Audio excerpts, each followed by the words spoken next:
నాకు తెలిసి కాకినాడ పోర్టు దగ్గర ఉన్నటువంటి సెజ్ ఏదైతే ఉందో దాని ఆ ఆస్తుల విలువ అంతా కలిపి నాకు తెలిసి ఇఫ్ ఐఎమ్ నాట్ రాంగ్ 6,000 కోట్లకి తక్కువ ఉండదండి. ఆన్ అన్ యావరేజ్గా నేను చెప్తున్నాను 6,000 కోట్ల పైచిలుకు అది. అలాంటి 6,000 కోట్ల విలువ ఉన్నటువంటి ఆస్తుల్ని కేవలం 506 కోట్లకి ఎలా తీసుకున్నాడు? First thing. సెకండ్ థింగ్, ఇక్కడ మనం ఇంకోటి ఏం ఆలోచించాలి అని అంటే యాక్చువల్గా అది 10,000 ఎకరాలు ఉంటుంది ఆ కాకినాడ సెస్కి సంబంధించి. అందులో if I'm not wrong 51% GMR వాళ్ళకు ఉంటుంది, ఒక 46% ఏమో కేవీ రావు గారికి ఉంటుంది.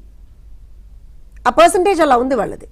వీళ్ళు ఏం చేశారు అని అంటే ఇన్ఫ్యాక్ట్ అక్కడే అదే కాకినాడ దగ్గరే ఓడరేవు కోసము, గ్రీన్ ఫీల్డ్ ఓడరేవు కోసము జిఎంఆర్ వాళ్ళు 2,300 crores తోటి they have started a project. And దాని శంకుస్థాపన మా ప్రభుత్వం అంటే 2019లో ఎలక్షన్స్ కాకముందర మా ప్రభుత్వం ఉన్నప్పుడే చేశారు దానికి. అలానే భోగాపురం